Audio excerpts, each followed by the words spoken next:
Hey guys, in today's video I'm going to be going over an astounding finish to a Scrabble match played between two of the game's best players.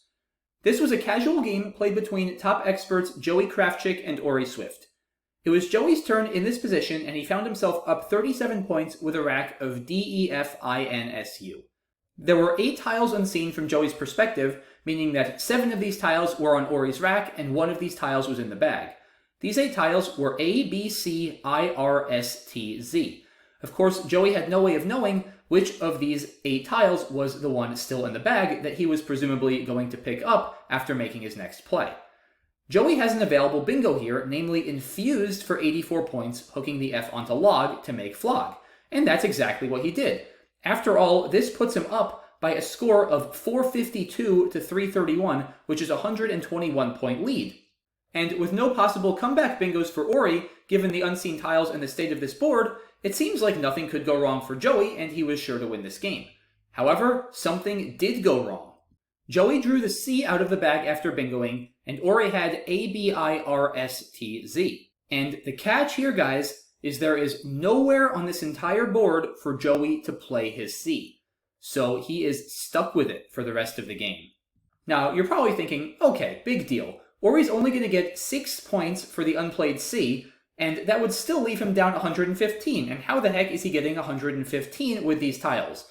Sure, he has some pretty high scoring plays like Biz for 49 on the top row, but that would still leave him needing to get over 60 points with just 4 1-point tiles. So how is this going to possibly work? Well, the key thing to keep in mind here, guys, is that Orry is in no rush whatsoever. After every play Orry makes, as long as he's careful to not give Joey a spot for his unplayable C, Joey is going to just have to pass and watch as Orry continues to rack up points. So he can and should try to just play off a couple of tiles at a time and ideally set himself up for some very big plays. Now, what's Orry's highest scoring tile? It's of course by far the Z. So what he'd love to do is set himself up for a massive Z play. And that's exactly how he starts his sequence. He drops his A above the N in infused, playing An for 2 points. Joey, of course, has to pass as he can't play his C. And the idea with An, even though it only scored 2 points, is it sets up Zit through the I in infused, getting the Z on the triple word score both ways and scoring 69 points. And just like that, Orry is within 50. It is now 452 to 402 in Joey's favor. So Joey, now starting to feel a little bit more stress here, of course, has to pass again. But it's not over yet, because Orry now still needs to get a large number of points with these 4 remaining tiles. And he can't just go out with something like Ribs for 23. It's not too hard to see that even after getting the 6 additional points for Joey's unplayed C, this would still fall short. So Orry needs to be very careful again how he selects the order of his plays. He first cashes in his S for as many points as he can, playing Cheese for 12. This brings Orry to within 38, and Joey of course has to pass again.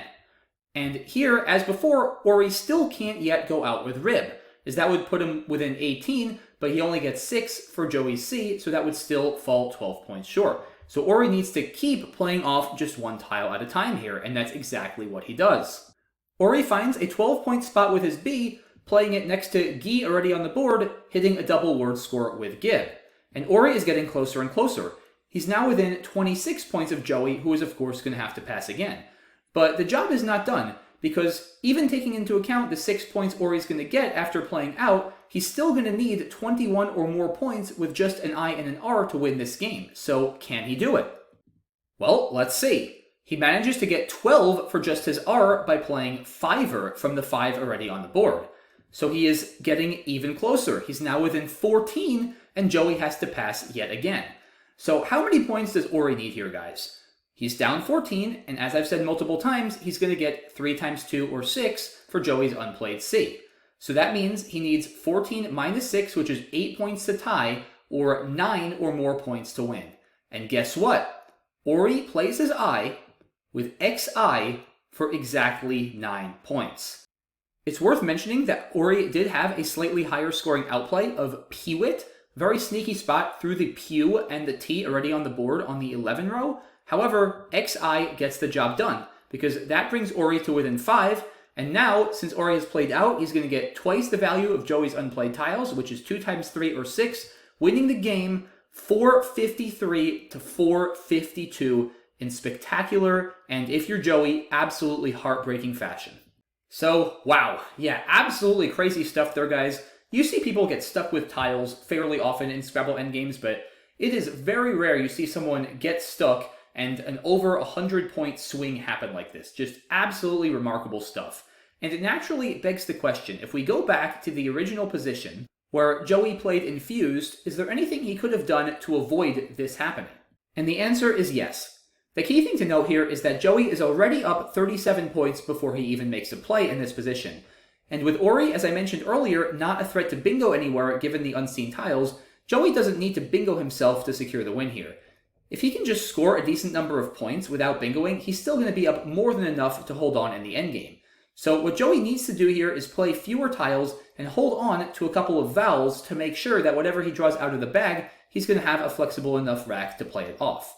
So one such option might be to play something like diffs down the E column for 33 points. This would give Joey a 70-point lead and ensure that if he draws the C out of the bag, he's going to be able to play it on his next turn. It's not too hard to see that holding E, C, and U on his rack, there are going to be several spots on this board where Joey could play off the C and another tile. For instance, he could play Cure through the R in Harriers, or Peck from the P in Talipeds, as well as several other plays I'll leave you guys to find. But in any case, Orry would not be able to stick him. It's worth mentioning another tile that could conceivably cause Joey some issues, and you do see people get stuck with sometimes, is the Z.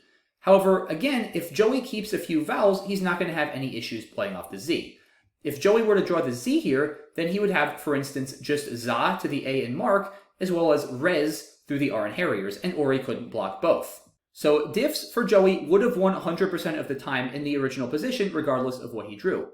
Now, it's worth mentioning, since I was just talking about the Z, what would have happened if Joey drew the Z after the actual play he made of Infused? If Joey played Infused and drew the Z, it's not too hard to see that his only spot for it would be za to the A in Mark. And with only one spot, Orry could play a tile there himself and block it and Z-stick Joey. This would be Orry's rack if that were to happen. So he could play something like Ta for 2, and then Joey would have to keep passing with his Z as we saw before. And while Orry would now be getting 20 points for Joey's unplayed Z instead of just 6 for his C, the big problem for Orry is the Z was a huge asset for him before. If you recall, he used it to play Zit in the top left corner for 69 points during the actual sequence that happened in the game. But here he wouldn't have the Z to score with. And to the best of my knowledge, Orry would not be able to rack up enough points with his remaining tiles in this position. He'd need about 100 points or so with just these 6 tiles, and as far as I can tell, that's not possible. If any of you guys are able to find a sequence for Orry in this position that does generate enough points, definitely let me know in the comments, but as far as I know, Joey would have still held on narrowly with his original play if he drew the Z and got stuck with it. So, since any tile other than the C or the Z that Joey might draw out of the bag after bingoing would leave him multiple outplays, it appears that bingoing with Infused wins for Joey 7 out of 8 times, losing of course 1 out of 8 times if and only if he draws the C, which unfortunately for him is the exact outcome that happened during the game. A non-bingo play, such as the one I suggested of diffs for 33, appears that it would win 100% of the time 8 out of 8 regardless of what he drew.